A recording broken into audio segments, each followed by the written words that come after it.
que brilhantemente esteve presente na sessão de transplante, falando sobre transplante hepático, uma das maiores autoridades do Brasil, mas nós vamos aguardá-lo, mas não sem começar a sessão, para não haver um atraso na sequência da problemática e das apresentações aqui na academia.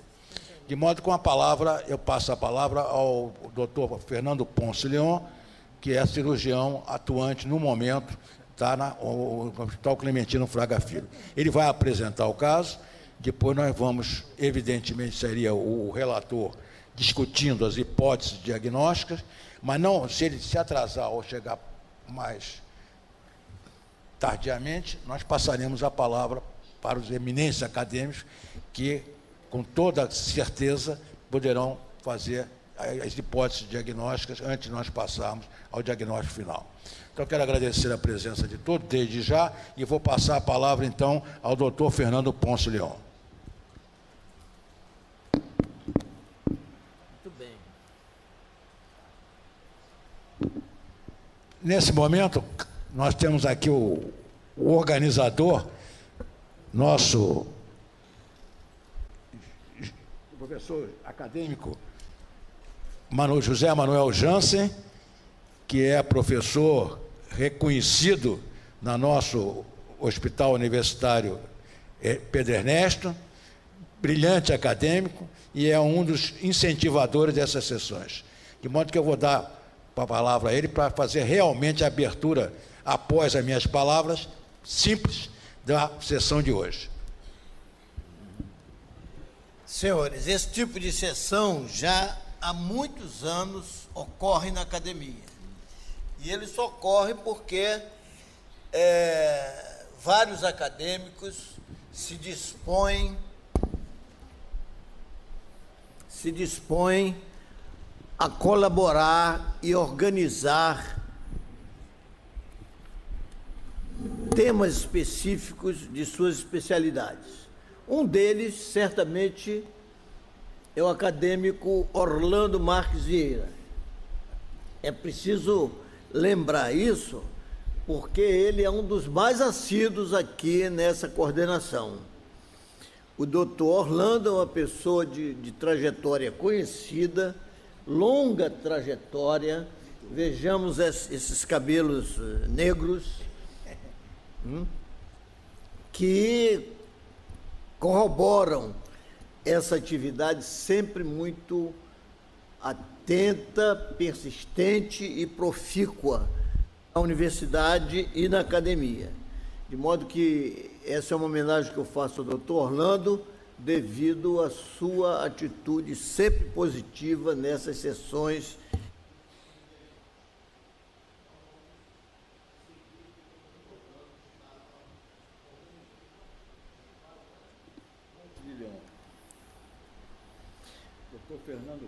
O apresentador. Boa tarde a todos. Inicialmente, eu gostaria de agradecer mais uma vez à academia o convite, ao professor Jansen, ao professor Orlando.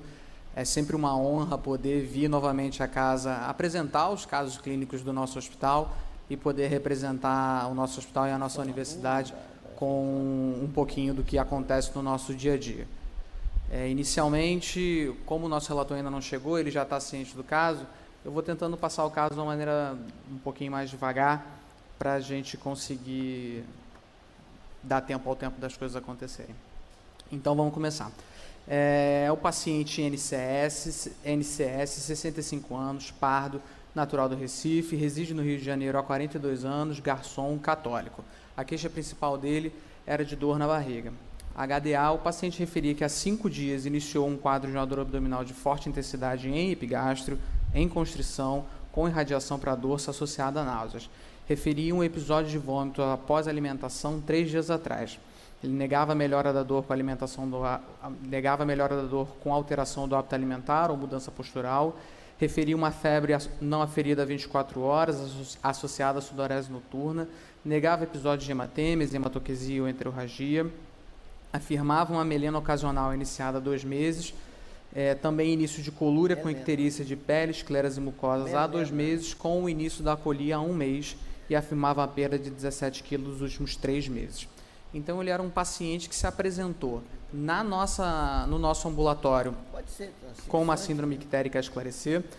E quando questionado, é óbvio que ele não sabia dizer para a gente que ele apresentava melena, mas ele referia que quando foi questionado, apresentava fezes escuras, mal cheirosas, em grande quantidade, e ele referia que isso vinha acontecendo nos últimos 2 meses. O que chamou a atenção dele? A dor na barriga. Ele tinha uma dor na barriga, no abdômen, muito importante. A icterícia não chamou a atenção dele nem dos familiares dele. E para a gente que estava conhecendo ele naquele momento, esse paciente a gente o acolheu no ano passado, foi o que mais chamou a nossa atenção.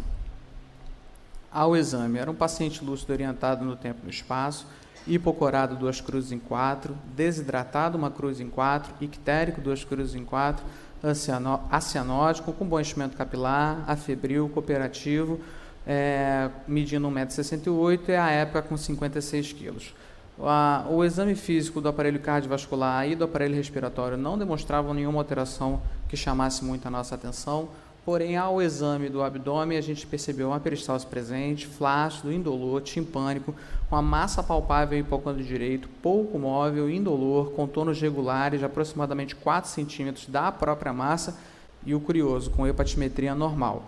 O espaço de Traube apresentava-se timpânico ao exame e a ausência de sinais de irritação peritoneal, de cicatrizes cirúrgicas prévias, de equimoses ou algum outro achado que pudesse orientar o nosso diagnóstico. Os membros inferiores apresentavam edema, 1 cruz em 4 até tornozelos, bilateral, mole, frio e indolor, com pulsos periféricos isóbaros e isócronos. Na história patológica pregressa desse paciente, ele negava comorbidades, ele não apresentava hipertensão, diabetes, necessidade do uso de antiagregantes ou anticoagulantes, histórias de internações prévias, negava alergias, transfusões, cirurgias. E na história social e familiar, negava tabagismo, ele referia etilismo social com o uso de fermentados, mas em pouca quantidade, nada que chamasse muito a nossa atenção. O pai falecido aos 48 anos por um trauma automobilístico, a mãe falecida aos 82 anos por uma doença neurológica que ele não sabia explicar, o que a gente conseguiu puxar é que poderia ser algo relacionado ao Alzheimer, mas nada digno de nota para o que a gente estava percebendo nesse paciente, a gente também não explorou muito esse detalhe. 3 irmãos sem histórico médico digno de nota, nenhum deles com nada relevante na história que chamasse a nossa atenção, 2 filhos saudáveis e ele negava históricos de neoplasias na família. No primeiro momento, esse paciente ele se apresentou na nossa enfermaria, no nosso ambulatório e foi solicitado já um laboratório que foi coletado no mesmo dia. Dos achados que a gente trouxe para cá, ele mostrava um hematócrito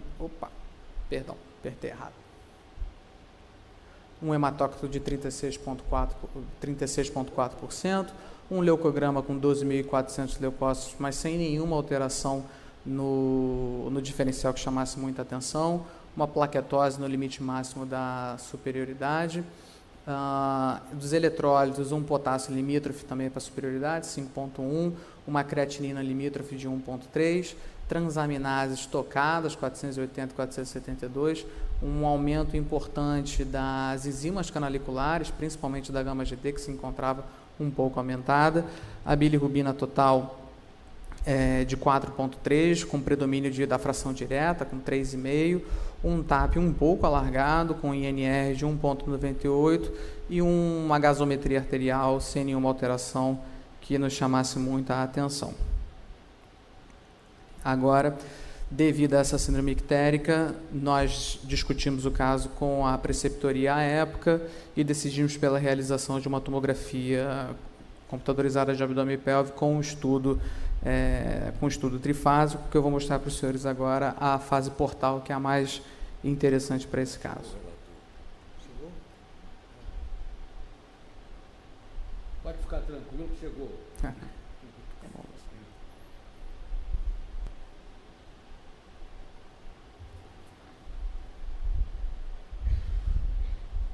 Doutor Lúcio, nosso relator, você recebeu o caso?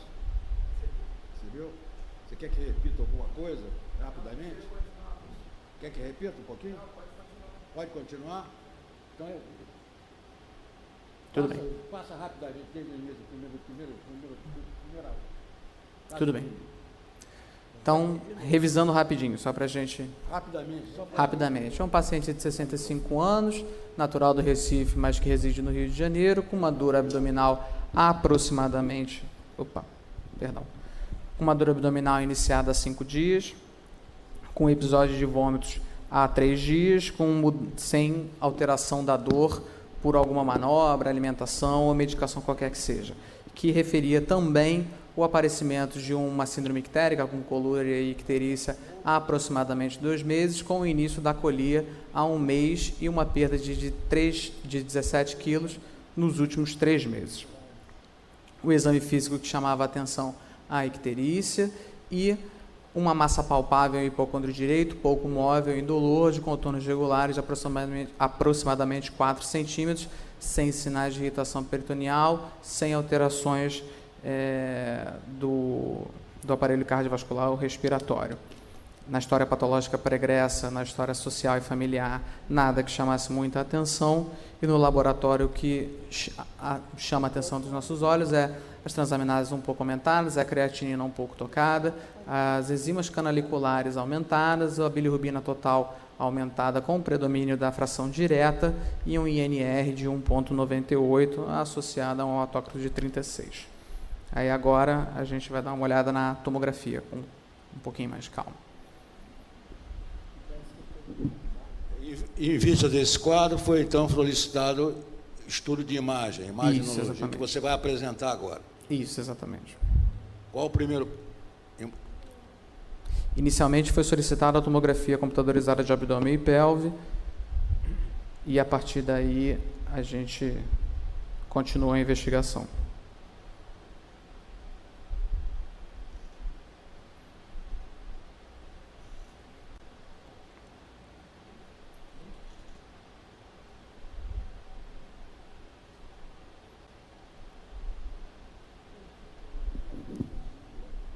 Chamou sua atenção nessa imagem, antes de passar ao relator? Teve algum fato que chamasse a atenção? Inicialmente, então, o que a gente pode ver? Eu vou passando aqui para a gente ir discutindo. A gente vê uma dilatação das vias biliares que chama a atenção desde o começo do topograma do fígado, uma dilatação bem importante.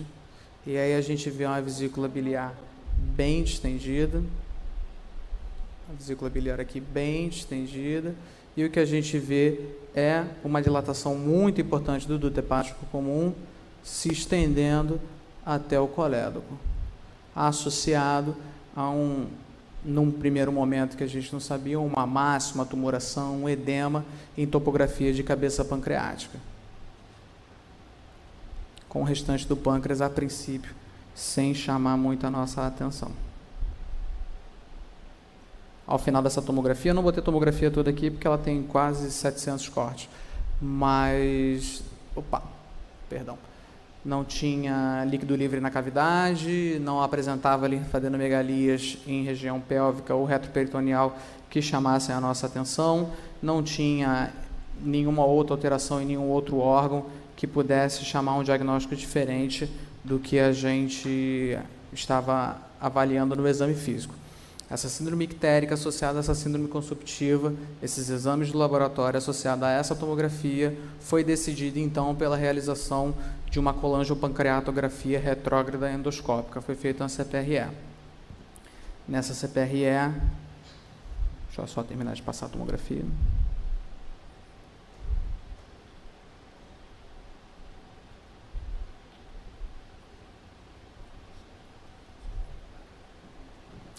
Foi introduzido o vídeo do adenoscópio até a segunda porção do adenal e visualizado em topografia de papila maior uma lesão bocelada, superfície irregular, friável, também com aspecto infiltrativo, de limites mal determinados, impedindo a determinação do ósseo papilar e consequente acesso à via biliar, sendo realizadas biópsias da lesão. Muito bem, professor Fernando, eu vou solicitar a sua pausa e vou passar então, nesse momento, ao nosso relator, doutor Lúcio Pacheco, que no momento está atuando com maior intensidade no Hospital Quinta Dor. Mas ele teve quinta-feira passada aqui falando sobre transplante de fígado. Queria agradecer ao professor Orlando, desculpa, acadêmico, professor Orlando, o costume de ter trabalhado com o professor Orlando durante muito tempo, ter sido aluno, residente, mestrando e doutorando no serviço que ele era o chefe. Queria agradecer muito o convite, assim, é uma honra sempre vir à academia, cumprimentar todos os acadêmicos presentes. E eu queria desejar boa tarde a vocês. Eu queria discutir um pouquinho esse caso, no início do caso. Uma paciente idosa com a síndrome ictérica, muito provavelmente uma icterícia obstrutiva. Mas, em medicina, a gente tem que ter as nossas hipóteses diagnósticas e tem que ir tentando comprová-las com diversos exames que a gente tem.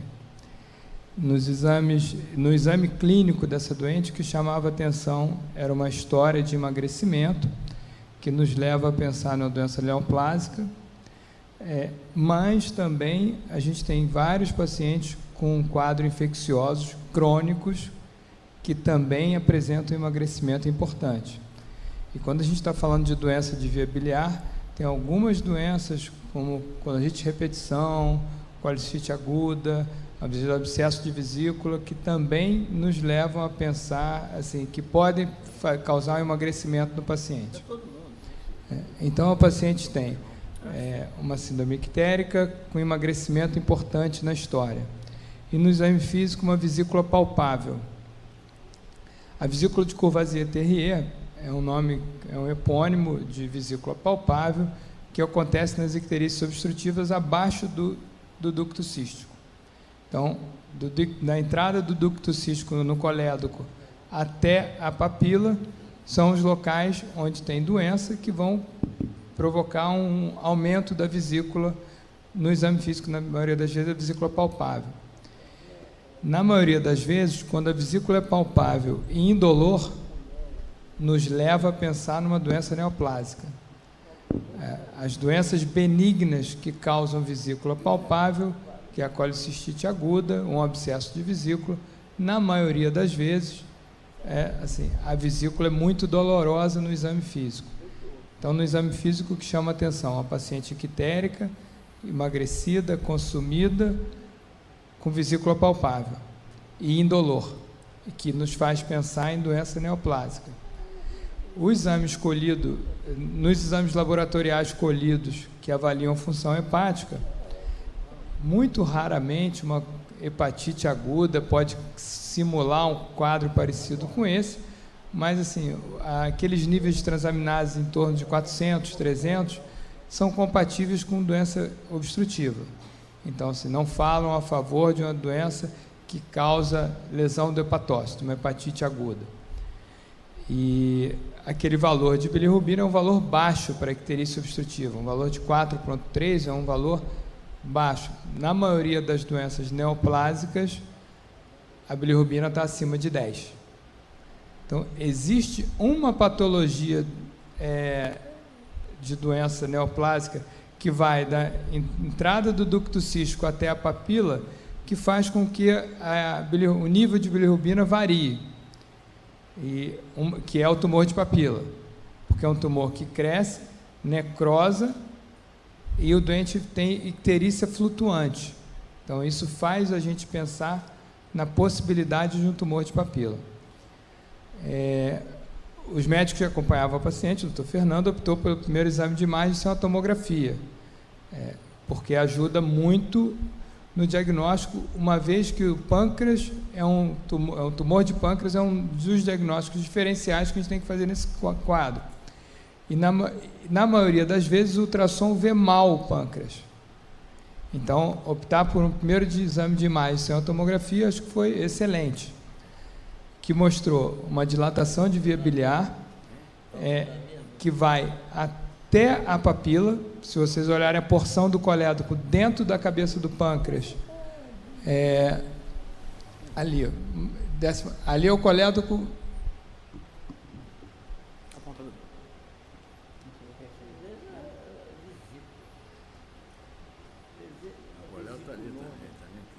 Aqui é a vesícula bem distendida, o que palpava provavelmente a vesícula, que o examinador palpava na paciente era a vesícula, e é a famosa vesícula de Courvoisier-Terrier, uma vesícula palpável sem dor. Essa é a porção intrapancreática do colédoco, que na maioria das vezes a gente não consegue ver, e a tomografia mostra essa dilatação de via biliar até praticamente a entrada na papila, uma cabeça do pâncreas sem tumor, até um pouquinho, talvez maior do que o normal, porque às vezes isso causa uma pancreatite, uma reação inflamatória na cabeça do pâncreas, mas você não vê nódulo ou tumoração na cabeça do pâncreas, não vê dilatação do vírus, né? Dá uma olhada no vírus, sobe mais um pouquinho, vai para cima. O vírus ali um pouquinho dilatado.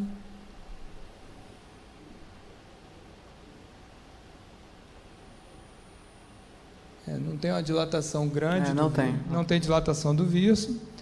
Então, assim, isso faz pensar que seja um tumor do colédoco terminal ou um tumor de papila, que na verdade acaba quase que sendo um tumor de colédoco terminal.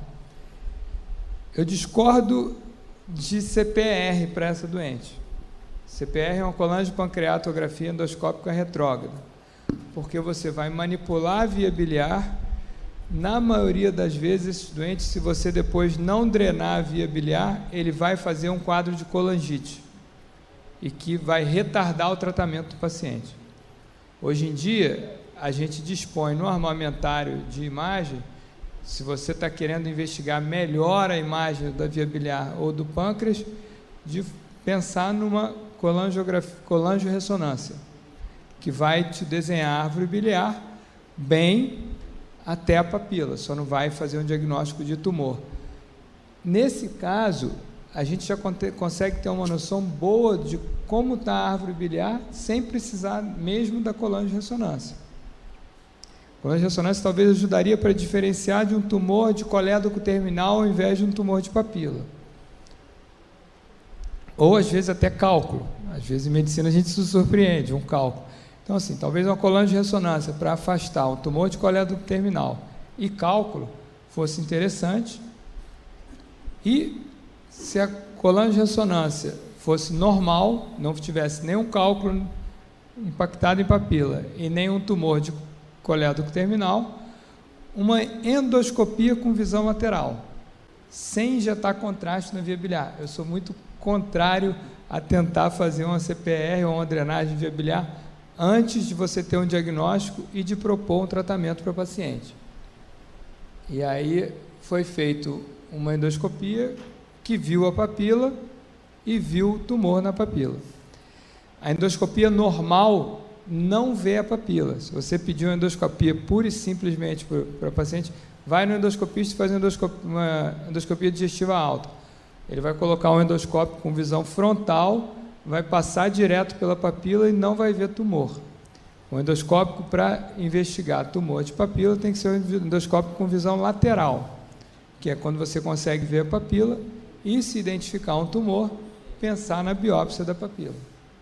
Acho que é aí que a gente está, né? Exatamente. Obrigado.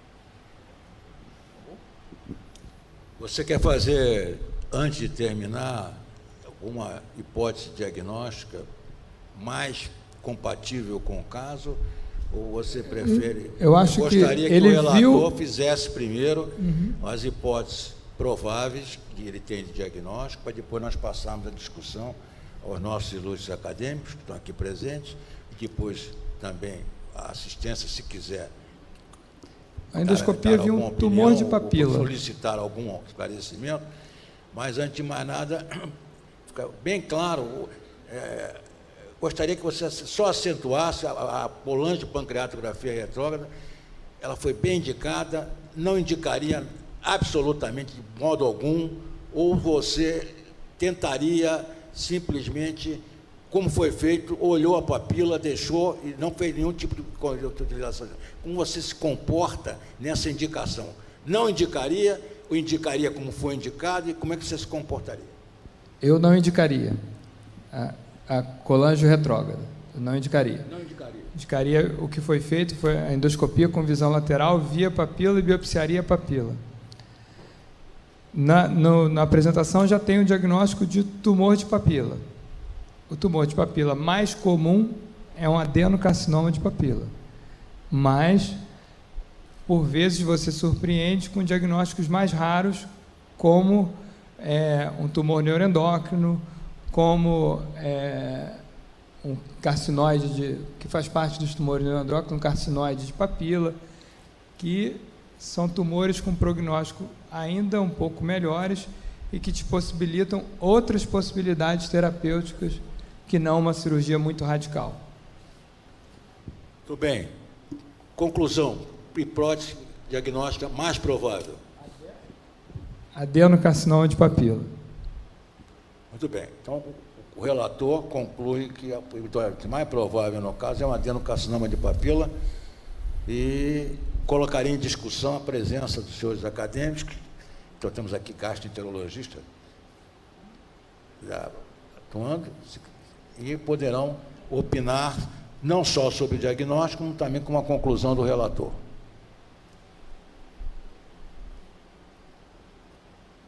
Com a palavra. Omar, acadêmico Omar. O Omar faz um resumo geral aí. Cadê o Cadê o microfone? Messias. O acadêmico Messias. Boa tarde a todos. Ilustre gastroenterologista. E a primeira coisa até que me fez falar é dar os parabéns ao responsável pela sessão Uma Tarde na Academia, porque hoje é o aniversário do professor José Manuel Jansen.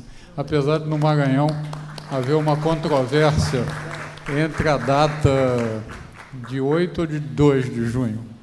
Mas, enfim, eu cheguei tarde e não vi a apresentação do caso. Eu queria só tecer um ou dois comentários, pelo pouco que eu vi da imagem e que o Gerson me falou do caso, a ressaltar o seguinte: a dor no tumor de papila exclusivo é um fenômeno secundário, não do tumor, diferentemente da lesão de pâncreas, que tem a dor como um evento primário e faz pressupor a hipertensão no canal de Wilson e nos canais secundários do pâncreas, o que eu concordo no pouco que eu vi da discussão. Uma vez identificado o tumor de papila, o resto é imagem para tentar estadiar em termos de cavidade abdominal, loco-regional ou com lesão à distância.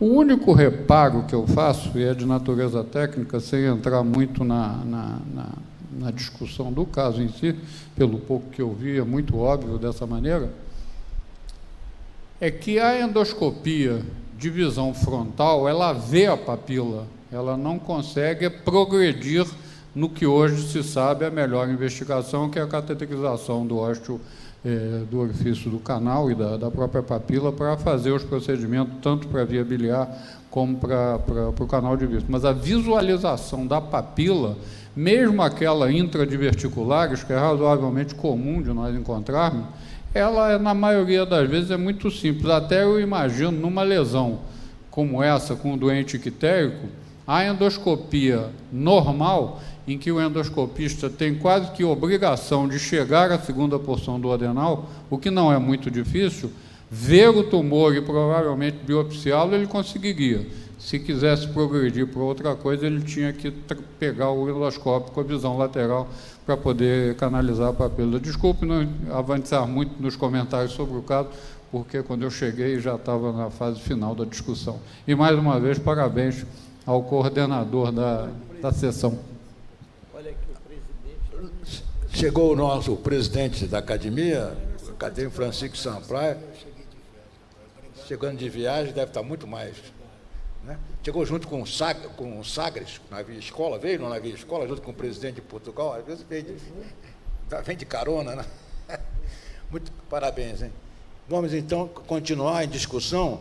Está aberta a discussão diagnóstica e aberta a perguntas da plateia, dos acadêmicos ou recém-formados, residentes, que queiram pedir a palavra para um esclarecimento ou mesmo opinar sobre o caso. Eu vou fazer o seguinte, vou chegar ao diagnóstico, depois nós vamos discutir numa parte indicação.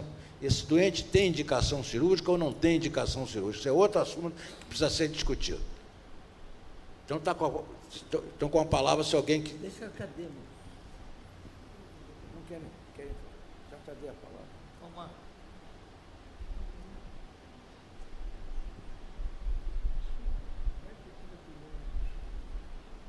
Os nossos... Só com o Basílio. Você pediu o Basílio, tem... Passaremos, então, a apresentação final do caso com diagnóstico de anatomia patológica, patologia.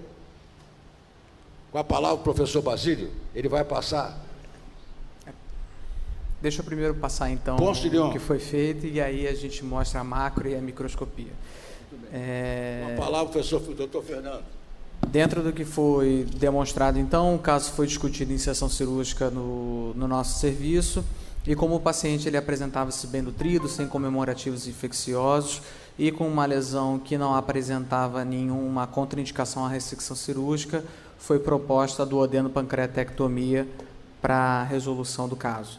E aí eu trago para os senhores, só para complementar o que o professor Lúcio já disse, aqui o resultado da tomografia, a dilatação de colédoco desde sua porção peripancreática, com importante dilatação montante do hepatocolédoco, vias biliares e intrahepáticas, ducto cístico e vesícula biliar bem distendida, e o restante sem nenhuma outra alteração. No ato operatório, o que a gente pôde ver? No primeiro momento, nessa foto que a gente vê, é o colédoco e o duto, na verdade aqui já é o duto hepático comum, bem dilatado. Aqui vocês podem ver o reparo da cabeça pancreática, já a lesão está para esse lado aqui da foto. Aqui o pâncreas está reparado, a gente tem a veia porta embaixo dele, e aqui embaixo vocês podem ver a veia cava. Aqui um detalhe interessante nesse paciente, mas que não chama muita atenção para o caso, ele tinha uma origem aberrante da artéria hepática própria. A artéria hepática própria dele saía da mesentérica superior e não da hepática comum, como a gente normalmente vê. O fígado, vocês podem ver que ele tem uma impregnação importante de provavelmente bile, que depois a gente vai olhar a microscopia. Aqui já é a lesão já ressecada, a gente consegue ver aqui a veia porta com a sua mesentérica superior e a esplênica aqui para cá. A esplênica não está dando para ver, já estava bem dilatado, os seus ramos ligados, e aqui vocês podem ver a margem da cabeça pancreática já grampeada, com a sua outra margem para cá. Tirando a parte que estava emaciada, era um pâncreas bem mole, bem fino e com o duto de Wilson bem pequeno, tá certo? O que foi optado aqui, só para mostrar para os senhores a peça, foi optado por uma gastroduodeno-pancreatectomia com reconstrução em telescopagem pela técnica de Dunkel em alça única. Esse paciente, no pós-operatório, ele evoluiu sem grandes intercorrências, ele acabou desenvolvendo uma fístula pancreática, mas foi uma fístula pancreática grau A, que foi tratada de maneira conservadora, sem nenhuma outra necessidade de abordagem ou então de outros exames complementares, e acabou recebendo alta no 14º dia. Aqui a gente pode ver o antro, o arco duodenal, a cabeça duodenal, a cabeça pancreática, perdão, e aqui o jejum com seu grampeamento, e a vesícula biliar que estava distendida, foi esvaziada, não apresentava nenhum cálculo. A abertura do arco duodenal, aí aqui a gente já entra na parte da anatomia, a gente tem essa grande lesão em cabeça duodenal, na segunda porção duodenal, perdão. Aqui uma nova foto mostrando bem próximo. E aí vou deixar os comentários agora para o professor Basílio, vou passando os slides aqui uma lâmina da parte pancreática. Professor Basílio. Pois não. Retorna a macroscopia, essa macroscopia. Chamar atenção para o tamanho do tumor, porque se fala em tumor de papila, a gente pensa um tumor de 1 centímetro ali, obstruindo a papila. Esse é um tumor de papila que já cresceu para toda a área periférica do duodeno. Esse aqui é o tumor, ó. Essa área toda aqui, ó, ulcerada, deprimida, outras elevadas, isso é tumor. Um tumor de papila avançado. Tumor de papila que É um chamado papilão, né? Esse não é mais papila, tem uma couve-flor, né? A lesão enorme, papila. Uma lesão, aqui a mucosa, o aspecto da mucosa do adenal, um fio aqui, a mucosa continua lá e o tumor pegando toda essa área. E a microscopia, nós temos aí um tecido pancreático aqui, ó, conservado, e os tubos é uma neoplasia epitelial maligna, chamando a atenção que a neoplasia maligna, ela sempre desperta uma reação estromal. A alteração do tecido conjuntivo, ó. E ele aqui está bem representado por esse tecido, por células alongadas e alinis acorados, mais pela eosina, ó. E o tumor, que é um tumor de papila, como se viu, ele aqui já está infiltrando, ó, o tecido pancreático aqui, ó. Por isso da retirada do tecido da cabeça do pâncreas. E os cordões, a disposição é cordonal, formando o tubo, alguma secreção no interior dos tubos, um revestimento por células bem coradas, ó, hipercromáticas, núcleos hipercromáticos, reação estromal, caráter infiltrativo,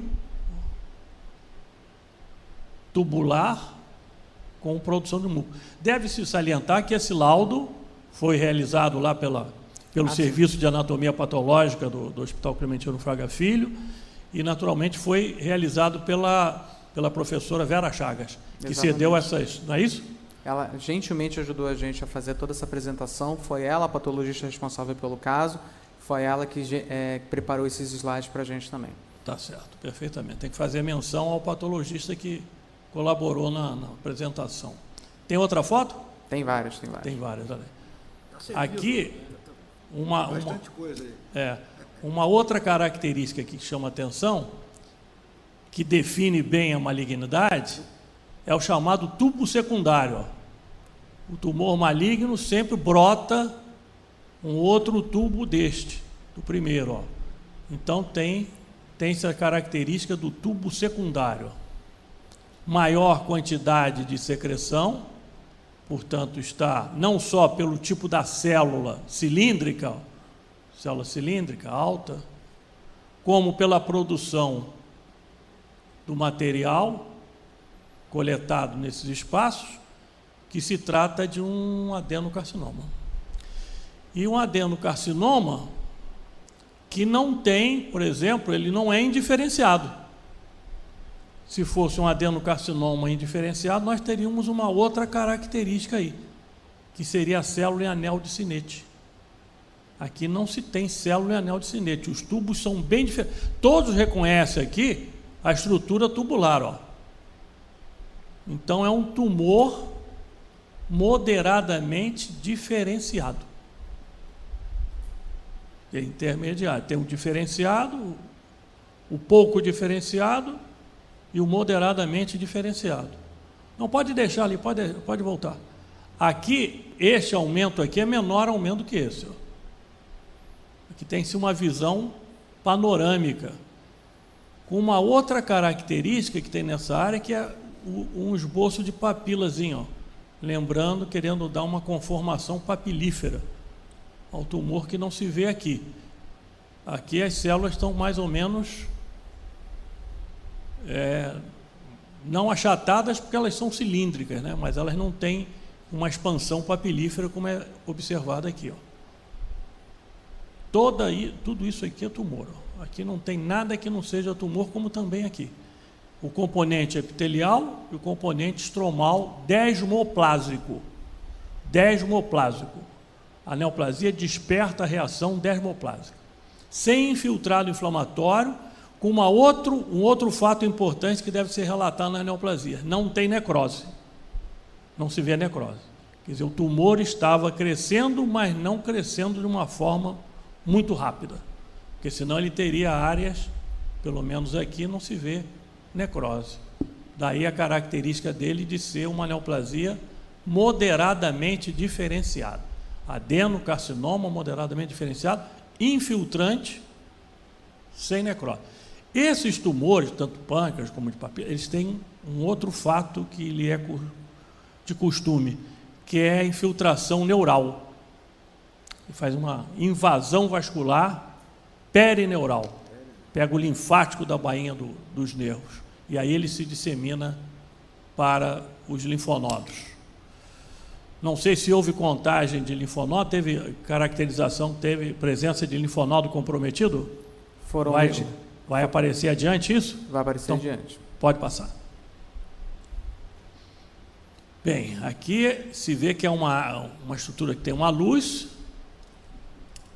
Se dá para comparar este epitélio aqui, que não é neoplásico, com a progressiva transformação. Esta área aqui é tumoral, está ulcerada, e os elementos aqui descamando, ó, porque a neoplasia epitelial, ela descama. As neoplasias mesenquimais, os sarcomas, não descamam. Por isso que a citologia faz o diagnóstico dos carcinomas e não faz o diagnóstico dos sarcomas. Porque os sarcomas não se descamam. As lesões do colo do útero, os carcinomas epidermoides, onde começou toda a citologia, é um exemplo clássico disso. Os carcinomas epidermoides, células escamosas do colo uterino que descamam intensamente. E aqui, ó, é uma neoplasia epitelial, ulcerada, moderadamente diferenciada, descamativa. Quer dizer, se houvesse aqui uma colheita de material para a citologia, nós iríamos encontrar esses elementos descamados para a luz dessa estrutura. Eu não sei se isso é bem vesícula, que está, não é vesícula, porque o tumor não chegou até a vesícula, mas é um tecido epitelial. Pode passar. Aqui nós estamos com o fígado, ó. As traves hepáticas, ó. As traves hepáticas, um pouco desorganizadas, um espaço porta a veia, outro espaço porta o ducto. Não há aqui uma evidente dilatação de ductos, pelo menos que eu possa perceber, mas tem um alargamento do espaço porta. Aqui está um vaso, uma veia, outra veia dilatada. A parte vascular está mais dilatada, estava comprimida nessa área. E as traves hepáticas, um pouquinho desorganizadas, vejam isso, o contorno, o espaço de Disse, ó, a célula de Kupfer, aqui presente, alongada. Ó. E o que chama a atenção aqui é a colestase. Colestase. Essa tonalidade do pigmento castanho, da bile. Ó. Não, aqui forma um trombozinho, ó, um trombo biliar. Ó. Aqui tem um trombo, aqui tem outro trombo, aqui talvez outro, dentro dos espaços canaliculares. O sinal está obstruindo ali. Você quer... Outra característica é a proliferação ductular. Hein? Fala, microfone. Lúcio. A característica, professor, também é a proliferação ductular. No espaço porta, em geral você vê uma veia, uma artéria. Aqui, tem pelo menos um ducto aí, outro ducto aí. Aqui tem também. Um atrás ali da veia. Aqui então, tem proliferação ductular. Que é comum da colestase e esses trombos biliares. E aqui ele está num sentido, um corte mais longitudinal. E a dilatação dos sinusóides aqui também, pela congestão, e os trombos biliares. E o infiltrado inflamatório aqui, pequeno. Filtrado pequeno. Cadê Basílio? Gostaria de fazer uma pergunta ao apresentador. O doente foi indicado a cirurgia, evidentemente tinha indicação de ressecção, claro. Não havia nenhuma contraindicação provável de não ser ressecável o tumor. Ele foi para ser ressecado. A indicação foi duodeno pancreatectomia, certamente. Né? A proposta era curativa, sim. No ato cirúrgico, tinha gânglios, foi visto invasão de algum órgão, No ato cirúrgico. Que mudasse o plano cirúrgico. E eu faço uma pergunta que eu vou estender também ao nosso relator e ao nosso ilustre patologista. A presença de invasão dos vasos próximos, de veia porta, de vasos mesentéricos, é contraindicação de ressecção hoje, dias atuais, ou de alguns anos para cá, que era uma contraindicação no tempo que eu comecei a cirurgia. Invasão nos vasos mesentéricos está contraindicada a ressecção. Estou falando da atualidade. Então, primeiro, o achado cirúrgico. Depois, fala o relator. E depois, vamos falar o Basílio, se a questão de invasão. Parece que o tumor é localizado, tem gânglios ali. Como é que depois você tem? Apresentador. No inventário da cavidade foi visto um endurecimento do arco duodenal, principalmente da segunda porção duodenal, com edema da cabeça pancreática, mas sem invasão dos grandes vasos. Não havia uma linfadenomegalia de grande monta, a gente não viu o aumento macroscópico dos linfonodos e a gente via essa colestase. Também não tinha lesões em peritônio, nem líquido livre em cavidade. Foi feita a gastroduodenopancreatectomia e essa lâmina de uma biópsia hepática que a gente fez no segmento 3 apenas pela colestase. O fígado em si não apresentava nenhuma lesão macroscópica que chamasse a nossa atenção ou para implante secundário ou para doença avançada, pensando no estadiamento por invasão local. Doutor Lúcio, o senhor faz transplante, vamos lá. Invasão de vasos. No tumor de papila é mais raro ter invasão de vasos. É muito mais comum no tumor de cabeça de pâncreas do que no tumor de papila. Durante muito tempo, o professor Orlando falou bem, invadia vaso mesentérico, invadia a porta, fechava o doente e não fazia nenhum procedimento. Isso muda com o tempo. Eu acho que uma das coisas que fez mudar isso foi isso se tornar muito exequível sem muito risco para o paciente. E aí, talvez seja a contribuição do transplante. O transplante não tem a menor indicação de pensar em transplante para isso, para esse caso. Mas assim, o transplante de órgãos deu ao cirurgião muita vivência com cirurgia vascular, uma coisa que o cirurgião geral não dominava tão bem quanto com o advento do transplante. Então, hoje em dia, ressecar a veia porta, ressecar a veia mesentérica, você consegue fazer isso sem agregar muita morbidade ao procedimento. E algumas pessoas no mundo começaram a fazer ressecção vascular em duodenopancreatectomia, mesmo quando o tumor invadia vaso. Eu tenho alguns casos de ressecção vascular e o último deles foi sexta-feira passada, onde a gente ressecou a junção da mesentérica, da esplênica e da porta e reconstruiu essas veias todas. A gente gastou, porque isso é um tempo que você conta na cirurgia, porque é o tempo que o fígado vai ficar sem receber vascularização, sangue portal, que é importante para o fígado. A gente gastou para refazer a junção espleno-mesentérica e anastomose portal 18 minutos. Então, é uma coisa que você faz hoje com muita rapidez e de uma forma que, até hoje, fico preocupado. Essa doente fez um Doppler no sábado, fez um Doppler hoje, para ver fluxo portal. A gente não agregou morbidade à cirurgia dela. Mas, se você pega na literatura a discussão, alguns autores ainda são contra ressecar quando tem invasão vascular, outros são a favor de ressecção quando tem invasão vascular. Essa minha paciente era um tumor de cabeça de pâncreas, que o prognóstico era pior que o de papila, mas era uma paciente de 47 anos, em que queria tentar, de qualquer jeito, fazer a cirurgia. E eu acho que é uma tentativa. Hoje em dia, até a quimioterapia no tumor de pâncreas de papila mudou. Até pensa em quimioterapia adjuvante, quimioterapia neoadjuvante. Então, eu acho que com invasão vascular não faria eu parar a cirurgia.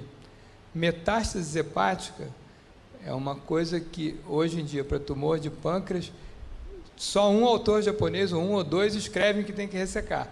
Mas a maioria das pessoas acham que não se deve fazer nada, e talvez se tivesse uma metástase hepática, eu pararia a cirurgia. Nos dias de hoje, com a tomografia, com a qualidade que tem hoje, com a ressonância com a qualidade que tem hoje, você erra muito pouco em estadiamento pré-operatório, mas ainda erra. Então, talvez se o paciente tivesse metástase hepática, eu talvez pensasse em parar a cirurgia no meio, ou a disseminação de linfonodo, para linfonodo reto peritoneal, intercavo aórtica, mas isso você consegue ver na tomografia, e na tomografia de pré-operatório ela não tinha nada disso. Acadêmico Basílio. Muito bem. O tumor chamou a atenção pelo volume, né? Tamanho não é comum dele. um tumor de papila daquele tamanho. A classificação até que se fala, né? Ele é nodular, infiltrante e ulcerado. Ulcerado. Mas pequenos. É. Pequeno, mas não, né? Esse tumor chama atenção pelo volume. Pelo tamanho dele. A invasão parece que era ganglionar. Não, a invasão ali é por contiguidade. A invasão por contiguidade. Não tem até o momento nenhuma marcação de invasão vascular, não é? Não tem. Não tem. Nesse Doutor material. Lúcio. Uma outra discussão que cabe em tumor de papila é ressecção por videolaparoscopia ou ressecção aberta.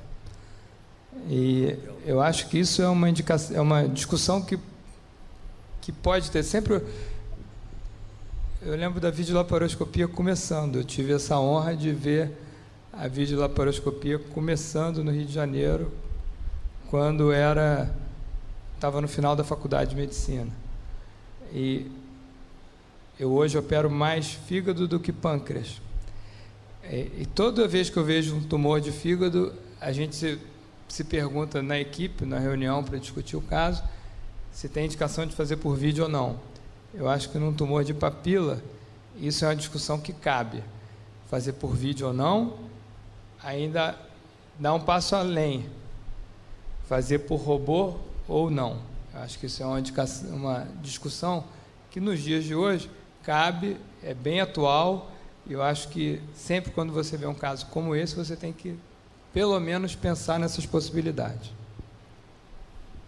Aproveitar a presença do acadêmico Delton Madureira, ilustre cirurgião, grande conhecedor da vídeo. A pergunta foi levantada. Um tumor de papila, vou dizer pequeno, sem sinais nenhum de metade da distância, tem indicação de vídeo? Ou é a primeira indicação? Como é que se coloca isso? Em primeiro lugar, é preciso que a equipe esteja bastante treinada e tenha bastante experiência em cirurgia por vídeo avançado. Mas no tumor de papila, talvez uma situação favorável à cirurgia por vídeo e por robô, porque nessa situação o processo uncinado não está comprometido, geralmente. E a grande dificuldade da duodenopancreatectomia por vídeo é realmente a liberação do processo uncinado, sobretudo, e o tumor de papila raramente isso acontece. De forma que eu acho que o cirurgião bem treinado em cirurgia laparoscópica, se quer começar a fazer duodenopancreatectomia por vídeo ou por robótica, deve começar pelo tumor de papila e não pelo tumor de cabeça de pâncreas. E outra coisa é que as anastomoses por robô realmente há uma vantagem muito grande, porque, sobretudo quando a via biliar é fina, a anastomose pancreática, pancreática jejunal, a robótica, pela estabilidade, pelos instrumentos, pela facilidade, também facilita muito. Mas eu diria, como no caso de duodenopancreatectomia, seria mais favorável para fazer por cirurgia minimamente invasiva do que o tumor de cabeça de pâncreas. Muito bem, eu gostaria também de... O doente foi operado, foi ressecado, a peça está aí mostrada, tumor enorme, grande, volumoso, anatomia patológica bem florida, aí o professor acadêmico Basílio secou muito bem. Como foi? Eu já estou vendo que não foi preservado o piloro. Não, não foi. Então eu queria saber como é que foi feita a reconstituição do trânsito. Tirou um porção de coisa ali. Agora, como é que... Aquele negócio. Aquela velha pergunta, o doente tem que comer, tem que passar o alimento. Como é que foi? Como é que reconstruiu isso? O trânsito... Já não foi feita a preservação de pilório, que eu já vi que já saiu o ano todo. Como é que foi feito? Depois eu gostaria que o nosso relator, com a experiência que tem, também opinasse sobre esse assunto, reconstrução do trânsito pós-duodeno-pancreatectomia. A reconstrução do trânsito desse paciente foi feita da seguinte maneira. Como ele tinha um restante de pâncreas de aspecto mole, com ducto de Wirsum fino, sem nenhum outro sinal de edema ou de fibrose no local, foi optado pela anastomose pancreática jejunal pela técnica da telescopagem. Foi feita uma técnica de telescopagem pela técnica de Dunkel, com pontos de ancoramento com Prolene 4 zeros, e esse foi o começo da alça. Ali, após, foi feita a derivação bilidigestiva, término lateral, também com Prolene 4 zeros, e por fim foi feita uma gastroenteroanastomose, término lateral com o restante do estômago, também com Prolene 4 zeros, 2 planos. Não foi feito o Brown, não foi optado pela realização da enteroanastomose, e o paciente evoluiu no pós-operatório sem nenhuma complicação relacionada ao esvaziamento gástrico. Ele não teve demora do esvaziamento gástrico, vômitos prandiais, nem nada disso. Teve só apenas realmente uma fístula pancreática diagnosticada no exame laboratorial de rotina que a gente faz. No D3 do pós-operatório nós sempre coletamos a amilase e lipase, ela veio um pouco aumentada, o débito do dreno não apresentou um aumento muito significativo após o início da dieta, e esse paciente ele evoluiu com conduta conservadora, com uma evolução favorável, tendo alta no 14º dia. Doutor Lúcio, a pergunta é que o doente podia ser preservado do pilório, porque aí você mantém o trânsito pelo duodeno, pelo restante ali, preservação de pilório. De modo que uma parte, não mantendo o duodeno, saiu, preservando o pilório com as suas características. Ou então, como foi feito, não foi preservado o pilório. Qual é a sua indicação, a sua técnica, qual a preferência? No tumor de papila, eu sou muito favorável à preservação do pilório. Você mantém a anatomia... Quantos centímetros de duodeno você deixa? 2? 3? O suficiente para fazer a anastomose. Passou o pilório, o suficiente para fazer a anastomose. 1 centímetro, 2 centímetros é o suficiente. Que você... É uma cirurgia mais fisiológica, do deságue do estômago. Quem critica preservar o pilório diz que, às vezes, o paciente faz muita retenção gástrica e que seria melhor uma cirurgia com uma anastomose mais ampla. Então, os críticos da preservação de pilório falam a respeito disso. Acho que não existe caso melhor do que o tumor de papila para tentar preservar o pilório. Em relação à anastomose que ele foi feita, uma das técnicas para diminuir a fístula pancreática, que é uma complicação frequente na duodeno-pancreatectomia, até cerca de 20% dos pacientes fazem fístula pancreática, e algumas vezes é uma fístula de difícil tratamento, que faz a internação ser muito prolongada, que faz o paciente usar vários espectros de antibióticos de largo espectro, e porque faz complicação infecciosa multibacteriana.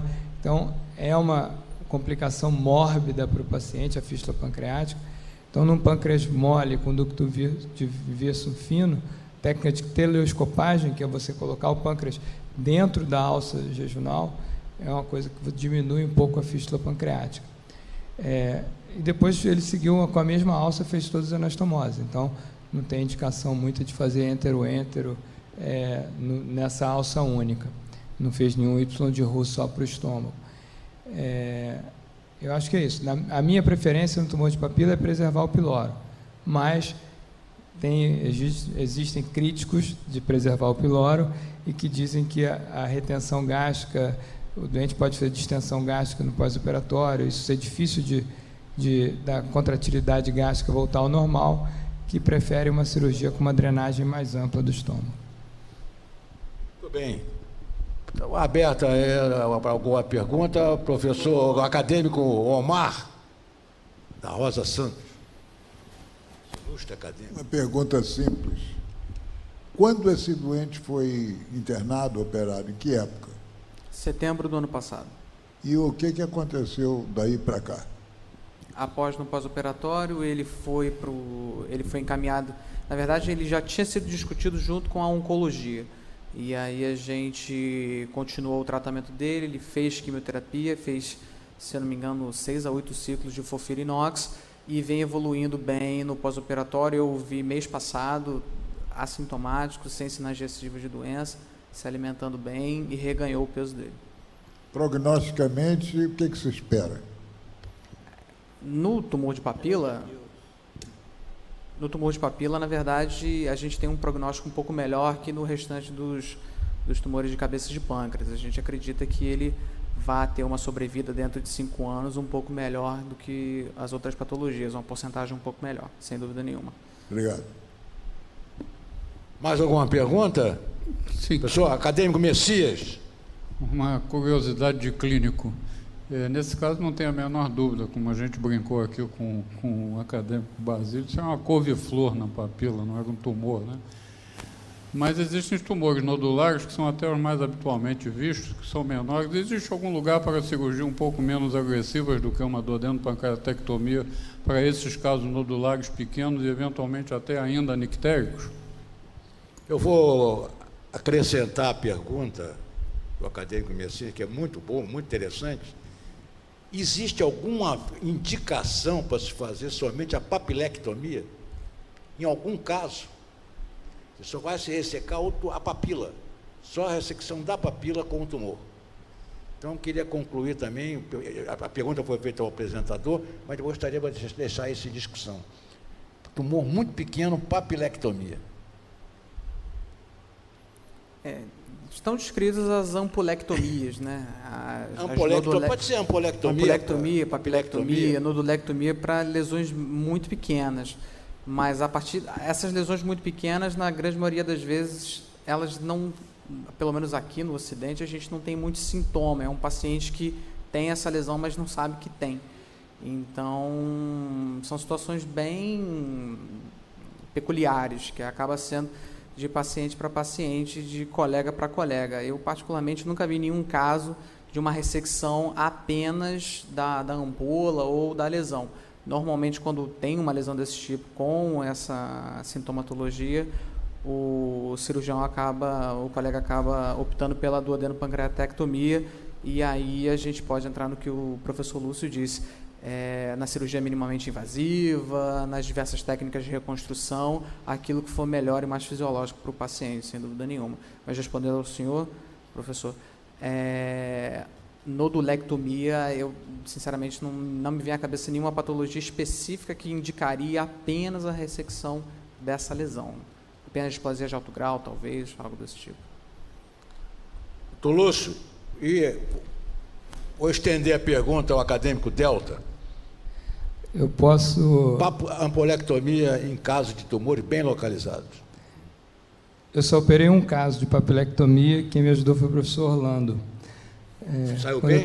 Saiu bem. Quando eu estava terminando a residência, era um carcinoide de papila, um tumor carcinoide, que é um tumor de melhor prognóstico do que o adenocarcinoma de papila, e um paciente com doença de von Recklinghausen, que é comum ter tumor carcinoide, e num dos locais onde é comum ter tumor carcinoide é na papila, e nesse caso a gente operou e fez uma papilectomia. Depois nunca mais apareceu nenhum para eu operar na minha vida. Ano passado eu operei um paciente com doença de von Recklinghausen, com icterícia obstrutiva, que eu torci para ser um carcinoide, mas era um adenocarcinoma. Professor Delta, acadêmico Delta, eu vou concluir também, vou depois concluir sobre esse assunto. E vou passar a palavra para o professor acadêmico Basílio, que ele vai dar uma opinião. Eu acho que teria indicação em pacientes que se encaixassem no critério de contraindicação, doença muito inicial para duodenopancreatectomia. Idade elevada, risco cirúrgico muito elevado, sendo uma doença inicial. Nós temos um caso muito interessante, que até foi operado pelo Guilherme Pinto Bravo, em que, na realidade, o paciente tinha uma icterícia obstrutiva e a gente achava que a imagem era de um cálculo no coledo terminal. E nós entramos por laparoscopia, pegamos o cálculo com o basket do coledoscópio, a gente puxava, ele vinha depois voltava. E aí nós não conseguimos tirar aquele cálculo, um cálculo clarinho, e aí, em um dado momento, veio um pedaço de cálculo. O pedaço de cálculo que a gente olhou não era cálculo, era um negócio mole, era diferente. O patologista olhou, não, isso daí não é cálculo, isso aí deve ser um tumor viloso. E aí era um adenoma viloso, pequeno, e a gente optou para operar esse doente não por adenopancreatectomia, por papilectomia. Esse paciente teve um prognóstico bom. Mas é uma indicação de exceção, na nossa opinião. A cirurgia tumor de papila é a do adenopancreatectomia. Eu vou concluir, também falar sobre o seguinte: a única indicação, pelo menos que eu sei, pode ser que cirurgião é muito, ele conhece, tem muito versátil, tem que elogiar o cirurgião, né?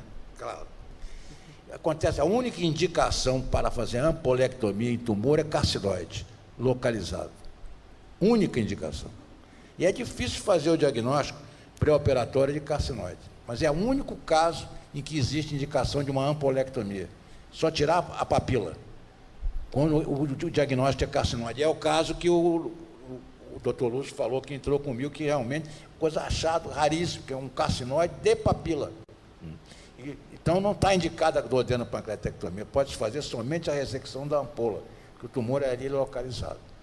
E há indicações também no tumor. Eu tenho um caso, por exemplo, de um achado casual, pensei que fosse um cálculo, abri, não era um cálculo, era um tumor mínimo de 2 ou 3 milímetros de papila, e fiz uma ampolectomia, e era um adenocarcinoma localizado, superficial, de papila.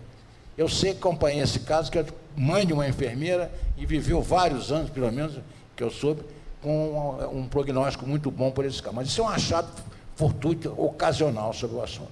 Quer falar alguma coisa, Basílio? Não? Mais alguma coisa, senhor presidente? Vamos encerrar? Não, já está pensando. Então vamos a palavra ao senhor presidente da sessão, acadêmico Jansen. Basílio não vai falar? Basílio não vai falar? Vai falar. Depois eu quero falar. Eu acho que ficou bem estabelecido o adenocarcinoma de papila, um tumor grande de papila, com infiltração regional, sem disseminação linfática ou vascular, sem necrose, de um comportamento, vamos dizer aí, intermediário. Não é um tumor diferenciado, mas não é um tumor também com necrose ou um tumor que apresente as características de uma infiltração que pudesse resultar em outras manifestações locais ou regionais ou à distância. Muito obrigado, professor. Eu queria, antes de passar a palavra para o acadêmico Jansen, primeiro cumprimentá-lo pelo aniversário, já batemos até palma, foi sob palmas, mas tem uma coisa, um fato interessante, porque ele mantém essa sessão com uma ansiedade absoluta. Ele é um homem ansioso. Ele telefonou para a minha casa, eu acho que umas 15 vezes, durante esse período. Ontem mesmo ele ligou. Está pronto o caso? Está pronto o caso? Quer dizer, eu falei, calma, calma. Então, essa palavra tem que passar para o professor. Ele não acredita muito. Você fala para ele, amanhã eu estarei lá. Ele não acredita. Ele não acredita nem que eu votei nele para aqui. Não. Ele pensa que eu não votei. Até hoje. Mas eu quero agradecer, cumprimentar o aspecto de ansiedade, mas que leva ao bom termo de fazer a sessão, a clínica, à tarde na academia. Parabenizá-lo por isso. Muito obrigado. E agradeço a presença, por mim, e passo a palavra ao acadêmico Jânio para fazer o encerramento da sessão. Eu acredito que o acadêmico Orlando votou em mim, mas sob uma pressão familiar terrível. Ele sabe disso. Bom, a gente que não gosta das sessões anátomo-clínicas como essa que a gente viu brilhantemente ser desenvolvida hoje. E quem não gosta diz que só se vê casos especiais. Realmente, por exemplo, este aqui é um caso especial. Não é caso de todo dia, mas permite que se discuta muita coisa que se pode aplicar nos casos não especiais. Assim, hoje, nós vimos um tumor de abdômen superior especialíssimo, discutido com toda essa proficiência pelos nossos cirurgiões, e com isso nós aprendemos muito. Declaro encerrada a sessão e daqui a pouco, daqui a 40 minutos, vamos ao nosso lanche no salão principal. Muito obrigado.